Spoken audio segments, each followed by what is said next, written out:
السلام عليكم ورحمة الله وبركاته أصحابتك وحنا فاتوش فاميلي سودا وهذا ولاشين فاتوش كنا كداوني سنوا فاتوش فاميلي هذا بوحن ربعنا إني شرحه حالي جري باكيج كوحيابا لو سو دردرويو باكيج كحبو مريا منشن فورميلا عضين دونا القدار waxaa ku noqday باكيجكii Joe Manchin saa u garanaysiin West Virginia dimuqraadiga Republican dimuqraadiga senatorka ka soo jeeda labada xisbi waa isku qasban marka ninkaas baa wuxuu ku noqday laf dhun gashay lacagta mar hore la baas garan lahaa marka soo dhow insha Allah update-keeda aan siinaya hadaa nagu cusubtaa subscribe saar hadaa hor noola joogto subscribe heena saa iga barateen subscribe saar wana ku dhiirigeliyaa dhaqso inuu list and 50 gaarnaa diraahay idmo السلام عليكم أصحابتك وحنا فاتوش فاميلي كسو دواده فاتوش فاميلي أونلاين ستور halkaas oo ka dalban keentay daahiyadii casriga ee ugu dambeeyay markasta waxaan keenaa daahiyo kala duwan haday ahaan leh daahiyadii winterka haday ahaan leh daahiyadii samarka ayagoo aad iyo aad u qurux badan ma sha Allah oo waxaan ku iri kala qurux badan iyo material qurux badan iyo maryo qurux badan la isoo saaray waxa aan leeyahay hadii aad ku nooshahay twin serieska iyo nawaaxigeeda free delivery hadii aad ku nooshahay 50 state ka meel kamidana waxa leenahay shipping ayaan sameynaa oo shipping ayaa lagu keenayaa 2 to 3 days fadlan hadii aad xiiseynaysid numberka soo wac ama snapchat-kayga igu soo darso xagaas ayaad order-kaaga ka samaysanaysaa ku soo dhawow Fatush Family Online Store halkaas oo ku helaysid daahiyadii casriga ugu dambeeyay aad u qurux badan oo laga wada helo package-ka waxa lagu soo daray oo hadda la isku raacay in lagu daro drag prices-kii oo la yareynayay sida ogsoontihiin dad badan way ku dhacdaa hadda for example qofka asoo caafimaad leh baa tagaysa waxa lagu leeyahay dawadan uma qalantid waa qaali yacni kaarkaaga ma bixin karo ama ma gadan kartid yacni too much money waay sidoo kale dadka aan haysanin kaar caafimaad ama waxa haystaan especially kuwa aan haysanin ma awoodaan inay gataan waxyaabaha qaarkoodna kaarkooda uma gado waxa kamid ah dadka hadda for example oo kale example u siiyeen insulinka irbada la dhaho oo la qaato waxay sameeyaan waxay ahaan jirtaa 600 marka hadda markii lagu daro maxaa la dhihi jiray package-ka in dadka laga raqiisay daawooyinka 600 daawadii ahaan jirtay waxay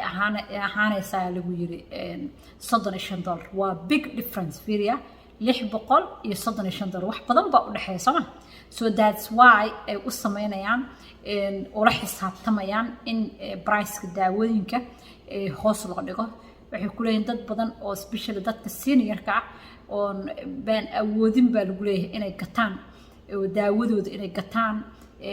copay sameynayaan marka very expensive waxa lagu leeyahay daawooyin badan dad badan oo xanuunsan Ilaahay caafiyo markana Ilaahay nagu marido oo waxa lagu leeyahay lagu yiri aan ka awoodin daawadaas jira oo daawadaas marka u baahdaan qofku uu san gadan karinin because of qaaliga ay tahay darteeda marka way isku raaceen hadda in lagu daro drug prices kaas lower drug prices oo dadku oo dawladda ay ka bixinayso oo ay save gareynayaan sidoo kale kambaniyada lacagtaas charge gareyn lala xisaabtamayo oo in dadka u raqiisiyaan waliba dadku waxay anfacaysaa senior-ka dadka waaweynka iyo qof kastaba oo caafimaad lahayn markuu dabcan inuu daawo gato haddii daawadaas uu isticmaalayo in laga caawinayo that's a big saving wadogtiin dadka qofka markuusan caafimaad haysanin ama yacni kaar haysanin ama rabo dawo inuu gato very hard waa waxa ugu badan oo dadka wadankan jooga wax ku qaaliyeysiya marka that was a good I don't know Joe Manchin meeshuu ka joogta laakiin Kristen Sinema waxay tiri gabadhaas okay waa labadoodaas waa labada package-ka xagga iyo xagga looga dhaqaajin waaye marka waa lagu daray still-na waxbay ku dardarayaan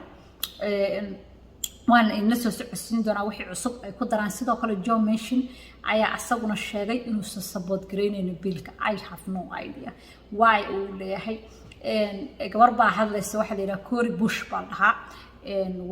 waxay tiri waxay ka mid tahay representative-yada u dooda dadka aad ugu dooda hadda ka hor markii ay dhacday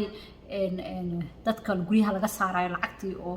la yiri banki lagama saari kara ahayd waxay seexataa la yiri White House-ka stairs-kiisa banaankiisa seexatay u tuso in homelessnimada dhibaatada ay leedahay dadka waxay marka ayadoo u jawaabaysa Joe mention ayay waxay tiri meeshu wuxuu diidan yahay he's anti black waxa waaye wuxuu ka soo horjeedaa dadka black ah inay wax helaan ama wax faa'iidaan sidoo kale he's anti child ilmaha yarka in la caawiyo oo wax ay helaan ayuu ka soo horjeedaa sidoo kale he's anti women dumarka in la caawiyo waxa yani because waxay ka hadlaysaa child care waxaas oo ilmaha marka qofku uu package kan uu ku helayo child care marka he's anti women ay tiri sidoo kale waa afkida ay dhaqtiriya dumarku ka soo horjeedaa oo yani dumarka ma jecla oo ma sidoo kale waxay tiri he's anti immigration-ka dadka wadankan imaado immigrant-ga ayuu ku yahay lid oo waxa waaye ma u jecla horumarkooda that's why uu package-ka u diidayaan oo way xanaaqday ma fahanti aad bay u xanaaqday because waxay taagantaa package-kan every meel oo laga fiiriyo waxa uu anfacaya dadka waxa uu caawinaya dadka waxa uu wax u tarayaa wadanka wax u tarayaa marka xaaladda aad bay iskaga xun tahay I don't know waxa madaxweynaha markuu imaaday Wednesday wuxuu bedeli doono ma garanayno because hadda kan le way waxa ku dhagan and I think waxay sameynayaan hadda marka maadaama uu diidan yahay waxay isku raaceen in ay representative qaarkood hadlay waxay isku raaceen in ay iska trust gareeyaan madaxweynaha iska aaminaan amalo kale package maadaama way isku xiraayeen hatta ay sameeyaan house-ka ay ka soo wada baasiyaan labadii package ayagoo aan haysanin wax okay ah from Joe Manchin ayagoo senatorkaas aan ka haysanin inuu u codeynayo oo codkiisa uu siinayo ay iska baasinayaan soo waxa waaye meaning marka iska baasiya waxa waaye madaxweyne good luck anaka waa ku soo baasinay house-ku waa kaaga soo baasinay hadii la rido oo ninkan Joe Manchin oo sanadka u fariisto u codeyn waayo adaan ugu tiri aamina waaye word u qaatay in uu codeyn doono marka oo haysatid 50 votes waa saas 50 votes ina haysatid kontonkii cod adaa sheegtay madaxweyne waa soo marka warba White House-ka naagta islaanta u hadasho oo White House-ka speaker of the house waaye marka waxay tiri wax isku dayaysaa inay dimuqraadiga unify gareyso inay isku wada keento isla shaqeeyaan oo package wada baas gareeyaan because hadda guul darrada uga imaanaysa Virginia ayaa waxa lagu leeyahay package kan sabab buu ka yahay muxuu sabab uga yahay because dadkii baa ku wareeray baa lagu leeyahay slow si u yihiin say u daahayaan say waxba aysan diyaar u ahayn inay caawiyaan say ula daahan marka dadka confuse ku noqdo marka cirka qadka laga saaro ma fahmaysaa soo marka waxa leeyahay si dimuqraadiga house-kina way haystaan sanadkii way haystaan madaxweynuhu way haystaan si ay kor iskugu soo qaadaan waxay dhaheen waa inay la baasiyaa package kan oo loo codeeyaa si dadka ay wadanka u arkaan in la caawinayo ay kala maqan yahay meeshana ay kala fadhiyo marka insha Allah war cusub uu ka soo bixi doona hadii madaxweynaha uu imaaday kale Joe Manchin asaga meel soo saari doona codkiisa asaga laga rabaa ayagu inay baas gareeyaan markay diraan